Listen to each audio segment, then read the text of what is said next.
ನಮ್ಮೆಲ್ಲರ ಜೀವನದಲ್ಲೂ ನಮ್ಮೆಲ್ಲರ ಕಷ್ಟಗಳಿಗೆ, ನೋವುಗಳಿಗೆ ಹೆಗಲು ಕೊಡುವಂತ ಒಂದು ಕೈಯನ್ನ ನಾವು ಎಲ್ಲ ಸಂದರ್ಭದಲ್ಲೂ ಬಯಸ್ತಾ ಇರ್ತೀವಿ. ಅಂತಹದೇ ಒಂದು ಸೊಗಸಾದ ಗ್ರಾಮೀಣ ಸೊಗಡಿನ ಕಥೆಯನ್ನ ಹೊತ್ಕೊಂಡು ನಿರ್ಮಾಪಕರಾಗಿರೋ ಕಟ್ಟಿಗೇನಹಳ್ಳಿ ಸೋಮಶೇಖರ್ ಅವರು ಜೋಡೆತ್ತುಗಳ ಮೂಲಕ ಬರ್ತಾ ಇದ್ದಾರೆ. ಸಣ್ಣ ಸಿನಿಮಾ, ದೊಡ್ಡ ಸಿನಿಮಾ ಅನ್ನೋದನ್ನ ಫೈನಲಿ ಥಿಯೇಟರ್ ಅಲ್ಲಿ ಕೂತ್ಕೊಂಡು ಪ್ರೇಕ್ಷಕನೇ ಡಿಸೈಡ್ ಮಾಡ್ತಾನೆ ಅನ್ನುವಂತ ಒಂದು ಉತ್ಸಾಹದಲ್ಲಿ ಕರ್ನಾಟಕ ನ್ಯೂಸ್ ಬೀಟ್ ಜೊತೆ ಮಾತನಾಡೋಕ್ಕೆ ಸೋಮಶೇಖರ್ ಅವರು ಸಿಕ್ಕಿದ್ದಾರೆ. ಸೋಮು ಸರ್, ನಾವು ಫೈಟರ್ ಟೈಮಲ್ಲಿ ತುಂಬಾ ಮಾತಾಡಿದ್ವಿ. ಚಿತ್ರರಂಗದಲ್ಲಿ ಇಂಥ ಸಿನಿಮಾಗಳೇ ಬರಬೇಕು ಅಂತ ಕನಸಿಟ್ಕೊಂಡೆ ನೀವು ಕಾಲಿಟ್ರಿ. ಮತ್ತೆ ನಾನು ಮಾಡೋವಂಥ ಸಿನಿಮಾ ದೊಡ್ಡದಾಗಿ ಕ್ಯಾನ್ವಾಸ್ ಆಗುವಂಥ ಸಿನಿಮಾಗಳನ್ನೇ ಮಾಡ್ತೀನಿ ಅಂತ ಪ್ರಾಮಿಸ್ ಮಾಡಿದ್ರಿ. ಆ ಎಲ್ಲ ಪ್ರಾಮಿಸ್ಗಳನ್ನು ಇವತ್ತು ಮೈಸೂರಲ್ಲಿ ಬಂದು ನಿಂತಿದ್ದೀವಿ, ಶೂಟಿಂಗಲ್ಲಿ ಇದ್ದೀವಿ. ಈ ಜೋಡೆತ್ತು ಉಳಿಸ್ಕೊಳತ್ತ ಈ ಜೋಡೆತ್ತು ಅನ್ನೋದು ಈಗ ಮೈಸೂರಿಗೆ ನೀವೇ ಬಂದಿದ್ದೀರಿ, ನೀವೇ ನೋಡ್ತಾ ಇದ್ದೀರಿ. ಉಳಿಯುತ್ತಾ ಇಲ್ಲ ಅನ್ನೋದು ನಿಮಗೆ ಗೊತ್ತಾಗಬೇಕು. ಯಾಕಂದರೆ ಈ ಥರ ಸಟಾಪು, ಈ ಥರ ಇದು ಮಾಡಿ ಇವತ್ತು ಜೋಡೆತ್ತು ಅನ್ನೋ ಒಂದು ಕಾನ್ಸೆಪ್ಟ್ ಇಟ್ಕೊಂಡು ಇಷ್ಟೊಂದು ಈ ಮಟ್ಟಕ್ಕೆ ತಗೊಂಬರ್ತಾ ಇದ್ದೀನಿ ಅಂದರೆ ತಾವು ನೋಡಿದ್ರೆ ತಮಗೆ ಗೊತ್ತಾಗಬೇಕು ಅನ್ನೋ ಒಂದು ಮಟ್ಟಕ್ಕೆ ತಾವೆಲ್ಲ ಬಂದಿದ್ದೀರಿ, ತಾವೇ ಹೇಳಬೇಕು. ಇಲ್ಲಿ ಎತ್ತಿನ ಗಾಡಿ ಬಂಡಿ ಕಾಂಪಿಟೇಷನ್ ನಡೀತಾ ಇದೆ ಅಂತ ಗೊತ್ತಾಯ್ತು. ಪ್ರೈಸ್ ಡಿಸ್ಟ್ರಿಬ್ಯೂಷನ್ ಒಂದು ಸೆಟಪ್ ಇದೆ.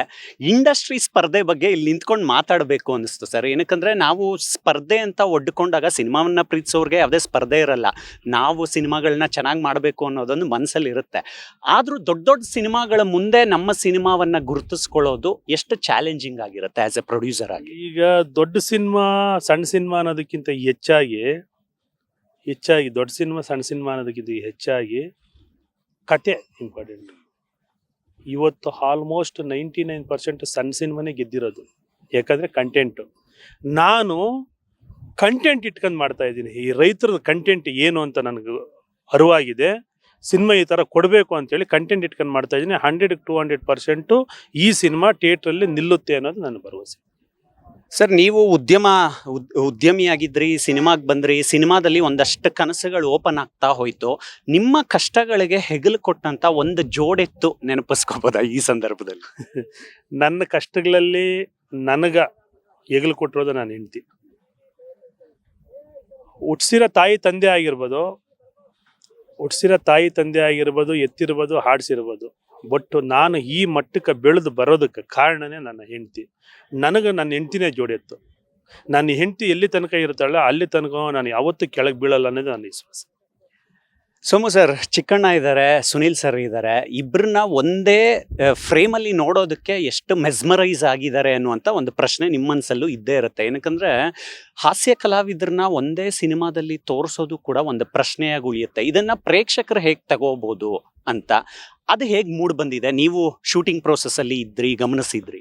ನಾನೊಬ್ಬ ಪ್ರೊಡ್ಯೂಸರ್ ಆಗಿ ಮಾತಾಡ್ತಾ ಇಲ್ಲ, ನಾನೊಬ್ಬ ಆಡಿಯನ್ಸ್ ಆಗಿ ಮಾತಾಡಬೇಕು ಅನ್ನೋದ್ರೆ ಅವ್ರ ಇಬ್ಬರು ಮುಖದಲ್ಲೇ ನಗುವು. ಯಾಕಂದ್ರೆ ಇವತ್ತು ನಾನಾ ರೀತಿ ಅವ್ರದ್ದೇ ಆದಂಥ ಟೆನ್ಷನ್. ಈಗ ಎಂತಿದ್ದು ಟೆನ್ಷನ್ ಇರ್ಬೋದು, ತಂದೆ ಮಕ್ಕಳದ್ದು ಟೆನ್ಷನ್ ಇರ್ಬೋದು, ಜಮೀನು ಗಲಾಟ ಇರ್ಬೋದು, ನಾನಾ ರೀತಿ ಟೆನ್ಷನ್ನು. ಅಟ್ಲೀಸ್ಟ್ ಒಂದು 2 ಅವರ್ ಖುಷಿಗಾದ್ರೂ ಸಿನಿಮಾ ಕೊಡಲಿ ಅನ್ನೋ ಜನ ಇದ್ದಾರೆ ಈಗ. ಅದಕ್ಕಾಗಿ ಇವತ್ತು ಅವರು ಇಬ್ಬರ ಮಧ್ಯೆ ನಾನು ಮಾಡಿದಂಥ ಎಂಜಾಯ್ ಪ್ರತಿ ಜನನೂ ಮಾಡ್ತಾರೆ ಅನ್ನೋ ನಾನು ವಿಶ್ವಾಸ. ಚಿಕ್ಕಣ್ಣ ಅವರ ಜೋಡೆತ್ತು ಕಾನ್ಸೆಪ್ಟ್ ಬೇರೆ ಇದೆ. 29ನೇ ತಾರೀಕು ಮದುವೆ ಆಗ್ತಿದ್ದಾರೆ. ಯಾವ ರೀತಿ ವಿಶ್ ಮಾಡ್ತೀರಾ ಒಬ್ಬ ಗೆಳೆಯನಾಗಿ, ನಿರ್ಮಾಪಕನಾಗಿ? ಏನಕ್ಕಂದ್ರೆ ಒಂದು ಸಿನಿಮಾ ಅಂತ ಬಂದಾಗ ಸಾಕಷ್ಟು ಮೆಮೊರೀಸ್ಗಳದ್ರಲ್ಲಿ ಅಡಕವಾಗಿರುತ್ತೆ. ನೀವು ನೋಡಿದಂತೆ ಚಿಕ್ಕಣ್ಣ ಅವರ ಇನ್ವಾಲ್ವ್ಮೆಂಟು, ನಿಮ್ಮ ವಿಶಸ್ಸು ಚಿಕ್ಕಣ್ಣ ಅವ್ರ ತಾಯಿ ಹತ್ರ ಮಾತಾಡಿದಾಗ ನನಗೆ ಗೊತ್ತಾಗಿದೆ. ತಾಯಿ ಮತ್ತೆ ಅವರ ತಂಗಿಯರು, ಅಕ್ಕರು ಎಲ್ಲ ಕೂತಾಗ ಒಂದು ಇಂಟ್ರ್ಯೂ ನೋಡಿದೆ ಚಿಕ್ಕಣ್ಣದು, ಎಷ್ಟು ಕಷ್ಟ ಬಿದ್ದು ಬಂದವನೇ ಅಂತ. ಆ ಚಿಕ್ಕಣ್ಣ ಲೇಟ್ ಮದುವೆ ಆಗೋದಕ್ಕೆ ಆ ಕಷ್ಟನೇ ಕಾರಣ. ಬಟ್ ಜೋಡೆತ್ತು ಅನೌನ್ಸ್ ಮಾಡ್ತಾ ಇದ್ದಂಗೆ ಜೋಡಿ ಸಿಕ್ಕಿದ್ರು. ಬಟ್ ಚಿಕ್ಕಣ್ಣ ನನಗಿಂತ ಜಾಸ್ತಿ ಚಿಕ್ಕಣ್ಣು ಈ ಜೋಡೆತ್ತನ್ನ ಜೀವನ ಪರ್ಯಂತ ಮರೆಯಂಗಿಲ್ಲ. ಸೊ ಎಲ್ರಿಗೂ ಆ ಚಿಕ್ಕಣ್ಣಿಗೆ ಹೆಂಗೆ ಜೋಡಿ ಆಗುತ್ತಾ ಈ ಸಿನಿಮಾ ಮೂಲಕ ಪ್ರತಿಯೊಬ್ಬರಿಗೂ ಜೋಡಿ ಆಗ್ತಾ ಹೋಗ್ತಾ ಇರುತ್ತೆ. ಇದೇ ಒಂದು ಕಾನ್ಸೆಪ್ಟು.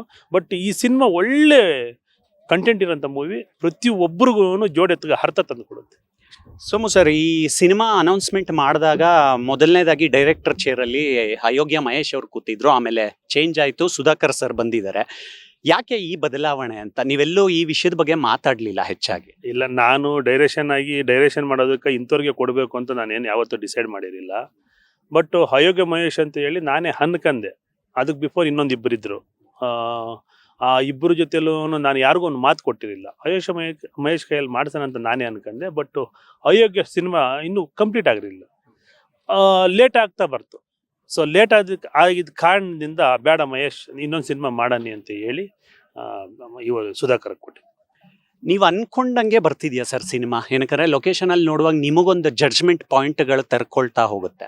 ಇದರಲ್ಲಿ ಕಥೆಯಲ್ಲಿ ಒನ್ ಆಫ್ ದ ಪಾರ್ಟ್ ನಂದೇ.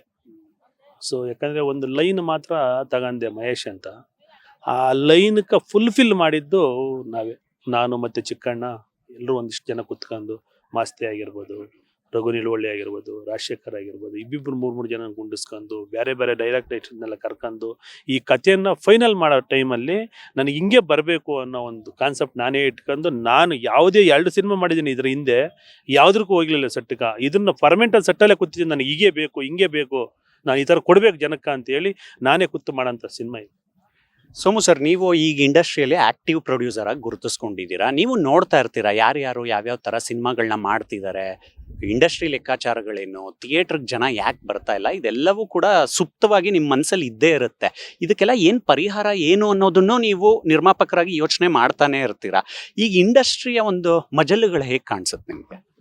ಇಂಡಸ್ಟ್ರಿಯಲ್ಲಿ ಜನ ಬರಲ್ಲ ಅಂತ ಅನ್ನೋದು ನಮ್ಮ ಅಭಿಪ್ರಾಯ ಅದಷ್ಟೇ. ಅಂದ್ರೆ ನಾವು ಅನ್ಕೊಂಡಿರೋ ಇದು ಜನ 100-200% ಒಂದು ಕಂಟೆಂಟ್ ಸಿನಿಮಾ ಕೊಟ್ರೆ 100-200% ಸಿನಿಮಾ ನೋಡ್ತಾರೆ. ಸಿನಿಮಾ ನೋಡಲ್ಲ ಅಂತ ಯಾವುದೇ ಕಾರಣಕ್ಕೂ ನಾವು ಜನ ಇದು ಮಾಡಬಾರ್ದು.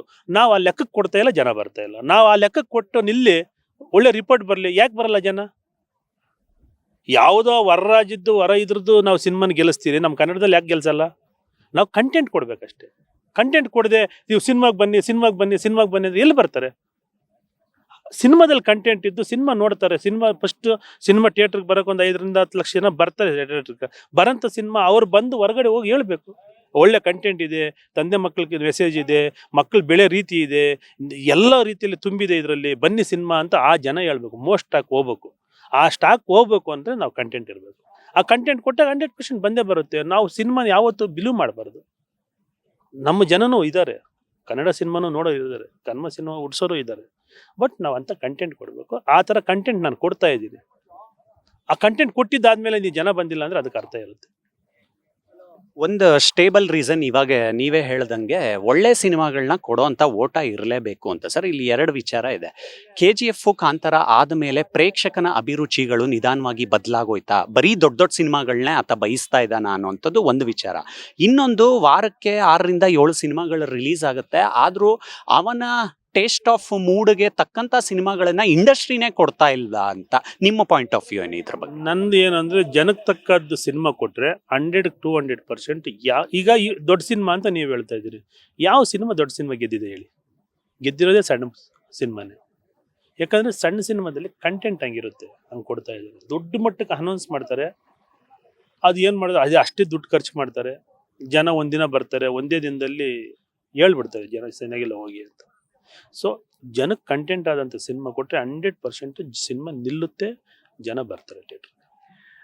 ವರ್ಷದ ಅರ್ಧ ಭಾಗ ಕಳೆದು ಹೋಯ್ತು ಸರ್, ಇನ್ನು ಅರ್ಧ ಭಾಗದಲ್ಲಿ ಒಂದಷ್ಟು ಭರವಸೆಗಳಿದೆ. ಟಾಕ್ಸಿಕ್ ಸಿನಿಮಾ ಈಗ ರಿಲೀಸ್ ಆಗಬೇಕಾಗಿದೆ. ಈಗ ನಮಗೆ ಮಾರ್ಕೆಟಲ್ಲಿ ನಿಂತ್ಕೊಳ್ಳೋ ಅಂತ ಒಂದು ಹೊಣೆಗಾರಿಕೆ ಇದ್ದೇ ಇದೆ, ಅದೇ ಒಂದು ದೊಡ್ಡ ಸವಾಲು. ಅದನ್ನು ಹೇಗೆ ನೋಡ್ತೀರಾ ನೀವು? ಈಗ ಸಿನಿಮಾ ಬರ್ತಾ ಇದೆ, ಸಿನಿಮಾದಲ್ಲಿ ಕಂಟೆಂಟ್ ಇದ್ದಾಗ ಪ್ರತಿ ಸಿನಿಮಾನು ನಿಲ್ಲುತ್ತೆ, ಗೊತ್ತಾಯ್ತಾ? ನಾವು ಏನು ಅನ್ಕೊಂತ ಇದ್ದೀವಿ ಅಂದರೆ, ಒಳ್ಳೆ ಸಿನಿಮಾ ಬರ್ತಾ ಇದೆ, ಕನ್ನಡ ಇಂಡಸ್ಟ್ರಿ ಗೆಲ್ಲಬೇಕು, ಕನ್ನಡ ಇಂಡಸ್ಟ್ರಿ ಹಾಳಾಗೋಗಿದೆ ಅಂತ ನಾವು ಅನ್ಕೊಂತ ಇದ್ದೀರಿ. ನಾವೇ ಒಳ್ಳೆ ಸಿನಿಮಾ ಕೊಟ್ಟಿಲ್ಲ ಅಂದರೆ ಜನ ಎಲ್ಲಿ ಬರ್ತಾರೆ? ಈಗ ಒಳ್ಳೆ ಸಿನಿಮಾ ಬರ್ತಾ ಇದ್ದಾವೆ, ಈಗ ನಿಲ್ತಾ ಇದೆ, ನಿಲ್ಲೋದಕ್ಕೆ ನಾವು ಅದಕ್ಕೆ ತಕ್ಕಂಗೆ ಮಾಡ್ಕೊಂಡು ಹೋಗ್ಬೇಕಷ್ಟೆ. ಬಟ್ ಒಳ್ಳೇದಾಗುತ್ತೆ, ಎಲ್ರಿಗೂ ಒಳ್ಳೇದಾಗುತ್ತೆ. ಸರ್, ನೀವು ಆರಂಭದಲ್ಲಿ ಒಂದು ದೊಡ್ಡ ಅನೌನ್ಸ್ಮೆಂಟ್ ಮಾಡ್ತೀರಾ. ಆ ದೊಡ್ಡ ಅನೌನ್ಸ್ಮೆಂಟ್ಗಳಾದಾಗ ಇಂಡಸ್ಟ್ರಿಯಲ್ಲಿ ಸಾಕಷ್ಟು ಮಾತುಕತೆಗಳು ಹರಿದಾಡ್ತವೆ. ಮೊದಲನೇದಾಗಿ ಏನಂದ್ರೆ, ನೆಗೆಟಿವ್ ಆಫ್ ಸೈಡ್ ಓಪನ್ ಆಗೋದೇ ಜಾಸ್ತಿ. ಏನ್ ಮಾಡ್ಬಿಡ್ತಾರೆ ಇವ್ರು, ಈಗ ಬಂದಿದ್ದಾರೆ ಇಂಡಸ್ಟ್ರಿಗೆ ಅಂತ. ನೀವು ಜೋಡೆತ್ತು ಅನೌನ್ಸ್ಮೆಂಟ್ ಆದಾಗ್ಲೂ ಕೂಡ ನಿಮ್ಮ ಬಗ್ಗೆ ಒಂದಷ್ಟು ಮಾತುಗಳು ಬಂತು, ಎಷ್ಟು ದೊಡ್ಡ ಸಿನಿಮಾ ಮಾಡ್ಬಿಡ್ತಾರೆ ಸೋಮಶೇಖರ್ ಅವರು ಅಂತ. ಅಂಥವ್ರಿಗೆಲ್ಲ ಏನಾದ್ರು ಆನ್ಸರ್ ಮಾಡ್ತೀರಾ ನೀವು? ಈಗ ನನ್ನ ಮುಂದೆ ಯಾರು ಮಾತಾಡಲಿಲ್ಲ ಆ ಥರ.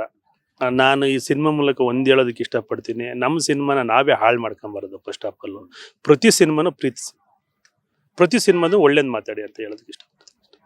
ಕೊನೆಯದಾಗಿ, ಜೋಡೆತ್ತು ಜೊತೆಗೆ ನಿಮ್ಮ ಮಗನನ್ನು ಲಾಂಚ್ ಮಾಡೋದಕ್ಕೆ ಒಂದು ರೂಪುರೇಷೆ ಪ್ಲಾನಿಂಗ್ ಹಾಕೊಂಡಿದ್ದೀರಾ, ಅದು ಯಾವಾಗ ಸೆಟ್ ಇರುತ್ತೆ ಆ ಸಿನಿಮಾ? ಇನ್ನೂ 1-2 ಸಿನಿಮಾ ಒಳ್ಳೆ ಸಿನಿಮಾ ಥಿಯೇಟರ್ ಕೊಟ್ಟು ಜನಕ್ಕೆ ತಲುಪಿಸಿ ಅನಂತರ ಮಾಡ್ತೀನಿ. ಓಕೆ ಸರ್, ಜೋಡೆತ್ತುಗಳ ಪವರ್ ಜಾಸ್ತಿ ಆಗಲಿ. ಕಂಗ್ರ್ಯಾಚುಲೇಷನ್ಸ್. ಇವಿಷ್ಟು ಕೂಡ ನಿರ್ಮಾಪಕರಾಗಿರುವಂತಹ ಕಟ್ಟಿಗೇನಹಳ್ಳಿ ಸೋಮಶೇಖರ್ ಅವರ ಮಾತುಗಳು. ಕ್ಯಾಮ್ರಾ ಪರ್ಸನ್ ಗೋಪಿ ಜೊತೆ ಮಾವಳಿ ಕಾರ್ತಿಕ್, ಕರ್ನಾಟಕ ನ್ಯೂಸ್ 8 ಮೈಸೂರು.